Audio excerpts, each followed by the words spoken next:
lumalan itu menisakat sa kaning klo rasa ko siguro sa kanong ito matar may wala nakataka na no bining karan ano ni tipon ko ano ni agamay ni ko nasa wali ko no nisin ang imbito ko katiti may kaya ng domay ito rakisakin ako bisa katiti na netam ikaw ba kahit ikong mulmulo may kambitan ni mami bingkaran yung matang ko mulmulo mo nagkaran ni sulsul mulmulo ni tatakin na hindi ko sa nakalo ito niya mana mera lesu kaya nung nito mati mera sa lesu wata kaya na mana ni wakulutong sir ko yung buliti ko pero siya na wakulong atakin wagi na sulo na doon ninulungyo sa kinong nito mati yung wang doon sa kanalong ni mera ready kimo ni nung nito mati mera grabe kimo ni mera kubi kimo ni palilingi kimo ano ko ginagawa chisu na may sorot kimo mo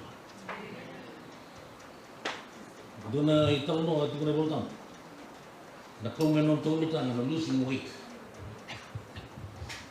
kung dalale na weekend to una sa weekend tumbuta ko na kento bibi losing weight luto na sa noro losing weight doon italo mo tukuni ni ara soko masin tolo ka naman ba tukuni ni rasa soko tiko nila lang or yung doon makan doon nataba bukan naman ba chulo doon makiram doon nataba doon nataba mo ngay tukuni ni ambiti ko lang may bisukit ko na lang manila ko lang ko yung dua ni aposto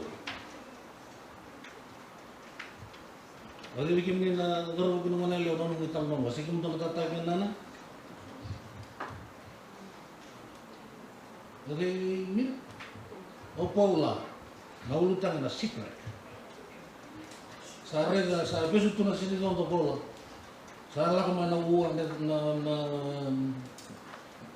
simbagan ito na hula siya na rangi na lawsot kasuwing lang lawanga suwing lang lawanga Paula untuk tipo lawanga beso kiti ko kan laka tipo ka beso beso to na lingana ko tikinema itu pun mana boleh bikin tu nak terus bikin mana lewat dia nong menikal nong katakan nana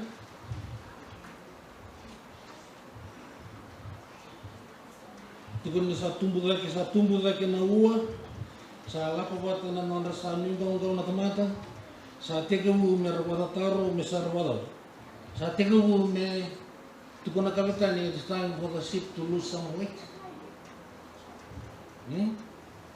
It's time for the ship to lose some weight. So what did they do, mother? They start to throw it overboard. Nafala o na raise, kaya ilom sa naman talaga salah. Dan kita kemopula, ang iwat tamo bera, ang itugunog bera, masang matanga na mga ibo. Masang matanga sa mga ibo, okan mo ano upukaw.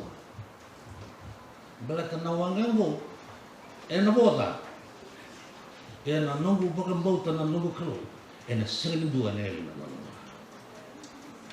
what na nungu bakang bota na nungu kalo na serinduan na kau tani kana mana atu ko ni abodan din nawanga din siya abodan din nawanga real ni kono do talaga kan real ni kono sarle nakan may bigi or le raro o ko na buka Saya tahu sih telan ada nama yang rapuno da gulak megi.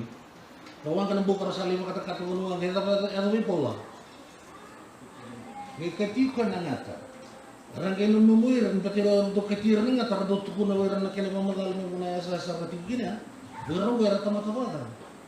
Tama-tama. Ingir din no ko kati ko na ngata ito video takatan ng ngata ng laman ito. Laman mo. When you lose weight coming to serve and worship God, that's what you can do. You can survive the bite of a snake. Anyway, lose weight for His glory. Matang ni po, berarti kan to pala mo. Sa to kon naultang ni po losing weight. We have a lot of weight to lose, but we can't stop eating. We have a lot of weight to lose, but we can't stop eating. So these are some of the weights that we have to lose. What's the first one? We'll go biblically, First white, boy so anaka me bagalutu me na nagbulan ni nanggaragi kalo. Dua nang tokon-toka. Tokon-toka sa nandun magendo na nga magal to ko pulo timo ni. So weekend ni nanggaraba na kalo inda sa sing ni binakata men da baguli. Sin men da bakan dun taki. So weekend nanda sa nandun mo kaya I know it all. Kau sa gende mo ng luto mo. Kau sulo ng luto mo. And what are you for the church? You nobody. Nandang na kalo, nagarabi na kalo, sining garabi yung dota. Siya sa ngunong ko, nanda sa pagluto mo na kaya yung binandokon do ka, nanggaling-galing, nagbibiling, luto naman ako na maakukaw. Maakukaw.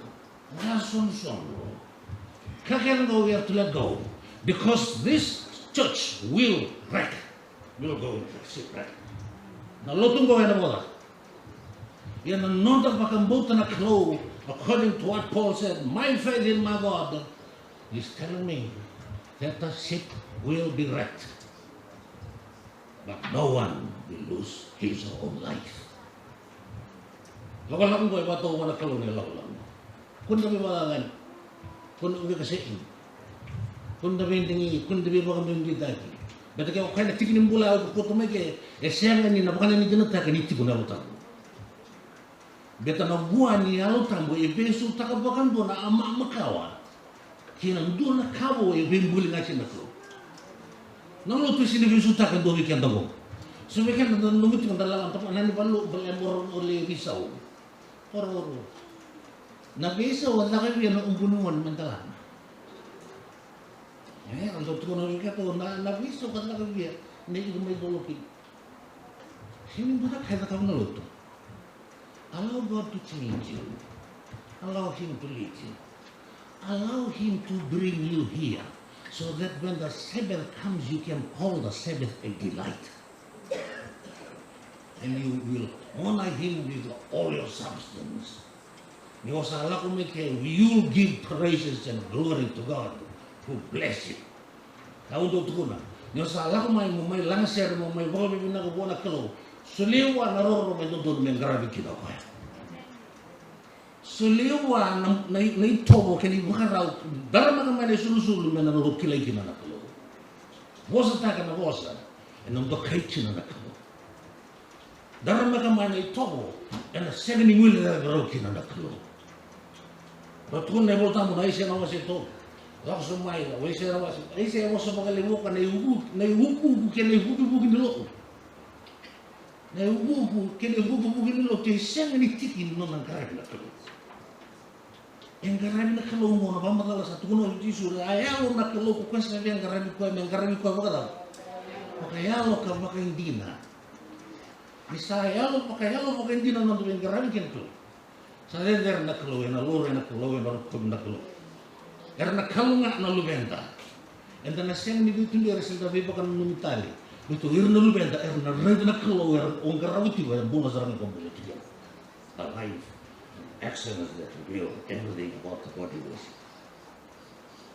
Makanya po, koti kita tahu mereka sana losing weight. Ya esta nang dua. Nasa na ba kaya mo? Luto man do ko ya. Luto man do sando leb na kodo. Vital mo tang mitumo, ko nangon ni songo. Na nalangun dira. Siapa? Butuh kotoko kan materi. Jalan. Boy nga kasalain dolong may nailaban boy. Siapa? Yan ang living club. Sometimes you just have to laugh and let go. Let go. It's time to lose that one. Siapa? Bosa pala kung ganito na yung bagyo. O yung nagawa na kalo yung may turo ng unong may bigarabi kimuni. Mongarabi kimuni na karulo doon din mara. Lumayan ba ko? Ewan mo ito na matagal ko. Hindi na siya na din siya ni bebe ang bibita kaya na ito kung ano doon yung biwa. Kaya mo kawin na katamu bukay ko may pigaso. Sabi ako pala ko kaya biling yan pala doon. May bugyan doon yung piniawal. Siya atau dami bukay. Ewan mo ito na yung bagyo sa na yung bagyo ko na nung dabi ba ko kotak. Siya may bakal tumi ko ng bimbi ko na pagkukuto mo talaga kaya. Siapa? Soalnya orang itu Natukuna po ulo ng kalatia. So nang tinggu nga bakayang o yang le soro pa ni bakayang lo liu ke bakayang ini. Wah. Kamu tinggal di sana nabi mosul lagi tukuna mutan. Kamu buat ini dan dapat minat kita buat kalau boleh ini suami kan dan nabi tinggu anda nabi mosul lagi minta mai sote kian bulu benar. Siapa? Ini sama sotan bulu benar. Lo malah kita lagi nak katakan bahwa minat katakan weight. Check the weight. Don't use the scale you use it all in the bathroom. Use the scale. If you don't know how to use it, that's why the elders are called to help you lose that weight. If the elders do wear those weight too, help them to lose their weight. Dami makupota kita, dami makandita. Sa nandun mo kami tanong, namin nandun mo kina na mo sa detolan. Kaya na huwag na mangga, kaya na sendo na yun ang bulan. The ship will go down. Malutugan na lakson. But with the help of God, open prayer, we'll rise up. Wings of an eagle. Setelah nak keluar nak negara timbo. Bahkan dia tak kena nonton bambu tu nak keluar. Karena nonton satu waktu di sini nak bisa bikin ukuran. Sara nandun mo kami gobiyo ka sa tulo sa nandun na kami nandun ni Maraw. Bambu tu ni tanawana nam tigo wali. Upgrade tinggal mai sana share sana lauso di mana, setengah karon, ya, biar na bisuk kina, awam butuh ni kuah, kalau begitu kami so that your friend can lose his weight, lose that weight. Kuni penting ikut, kuni balik ikut, minta nama orang balik ikut kina, you are under him, not above him. Mana ikut balik ikut, yang balik have to let go, give and take, May nunggu pala ako mo tisan doon kan nandiyan sa stall kini po sa wala ya may pagkausapan na tayo kita na mat na dito ngunit buka tara ya daw na nakita na kalungin sa demo asa ko man ba mo ko kasi yo sa kunuro ko mondo sa nung ay mo tanga nama nung ay na bulo galing karag na mo mo sa nawing karag mo nga man kan so basta na dito ko na ko nang na betul na wengo na was ni nila ko buhay tito. Hold on your breath. Sila wala clue na kanong doon mo sila wala clue. Tanang doon makatalaga mo nangon na sana palutin ng bibingo. Ano mo doon ital mo? Doon ital mo. Doon wala mo Nigeria. Luto tiko. Luto tiko na siyang am. Kasi may luto tinagan mo. Luto na siyang atang. Pero wala ko may wala na terrorist. Hera sona dumalalar na rebo. Karena kaya juru mo may napaloto, rasa kaya ito kaya roka sa beso pinakat may beso ta kanon na loto. Nasa konwot Islam laki tumigil. Kana singla ko ito mo tigoy. Ang ay wala pa ko na pulpit sa kaya ito na tala sa kaya dudog ito mo takay. Sa duru ito ba? Your last chance. Aral ako ito, aral ako ito. Sa kaya rito ko mo kono rutuli, yung kaya rito ko rutuli dito na. Sora itu lalang sa tikin dulu tu sa masu so sa tentang vitor ling rabi mo bale ko vitor ini rabi lubeng rabi mo sa vitor nga ito rin ito wajar ni you've been given the last chance but now we can let go of our faith in our God tu lagi na turanggo televior tu non lawlaw it's time for us to go back para sa dilis kali Arto duro tumburo na rebo, arto lapo, ang gayuran ito na kumutala ng bulo, nalim ni re, ito na kumukos, ang gayuran ang garutubo ito nga, lima nga nabubale, may ba na walo sa nabubale. Ang gayuran ko na, abang mo, tukuan ko na kaya kalilitin na kinanakalo. We don't need that much. Matara na kalomero tulak umurutubo, Menggay bakaray tadi nga only sa wara kan dinatip na kayo. They're willing to give their life at that moment to glorify and praise their Lord. Ganito, masiglaw na po. Sa may tukulog tubig ganito, losing weight physically. So, bigyan sa napakukwaya mo dito. Sa itong balitik. Di ba ka? Itong balitik. Sa di ko gano'n ito naranig. Ada tu nak kemar nak guru, ya menggi, waktu nampak saya ini aku, awar nampak lagi aku, naya dulu naya masa lengga, dia kemudian sekarang ini, Pambutin na wabi na katek na kalau sulu tu kan bono bono. Jadi kima na sinrau kem sana tal mata kan nom ni alon diri tu. Nom ni walu tu mono ni bako koyang tu kan lorin bulu bulu tu. Ya longgar itu, betul longgar itu na kalau bulu bulu binang basi wala. Ya minasaran dua yo katu sabi tanah takawati spiritually. Let go. Ego. Dona kasih tu ni roro na numbiu ya. Siapa? Ego. Betul na turang. Sometimes people with big egos don't have that much brain. All ego, no brain. Diba? Kalau buka, kaya na let go. Untuk let go. Ego, pride, selfishness, self-centered. So kaya nanti menumuti kung din tamay loto, barang doon na kaya ang tatakawa, kung na doon na kaya ako, kung na biwok kin na loto. Sa kanya mo ni bang karayaw. Sini kaliyaw na loto. Kanilong na. Siya Wambutan-butan ni po, sintur kentuan de, wambutan ni uno, sarto kakapa kikin turo tun lebento. Ya san doon nga masuk, san surat ikan, menandun na masuk, san surat ikan tuwe kawat ken, doon na masuk, san siya taling dun sir.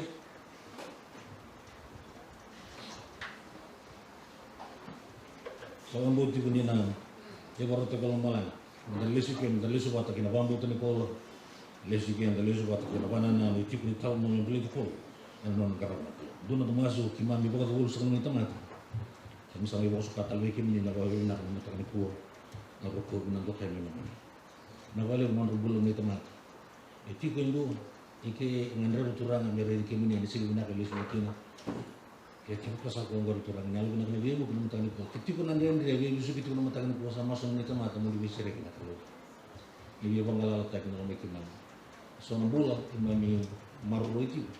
Yang ini lutu baru roti bikin ini alun untuk bikin lain batang karena turun bikin mana leo berresul soli yang sampai baru nak mutang di pulau soli yang nanggal macam yang kerja bikin ini alun nak ini juga kalau nggak terkesakan orang bolong di tempat berresul soli kita bisa kerja di pulau dan nak kerja di pulau nak program yang didian alun nak ini gay menurut di tempat mau kita bisa bikin Sino lagi berumur teman terus dulu itu sila ini puar awal nak tibi kemana, harus tahu tu nanti. Nalu nak ni vitali yang lom itu sila tu. Oke menurut bahasa kini nabi bakal longat lagi, nabi bakal longat lagi lom sila mana kalau ada pitch semua cor kalau.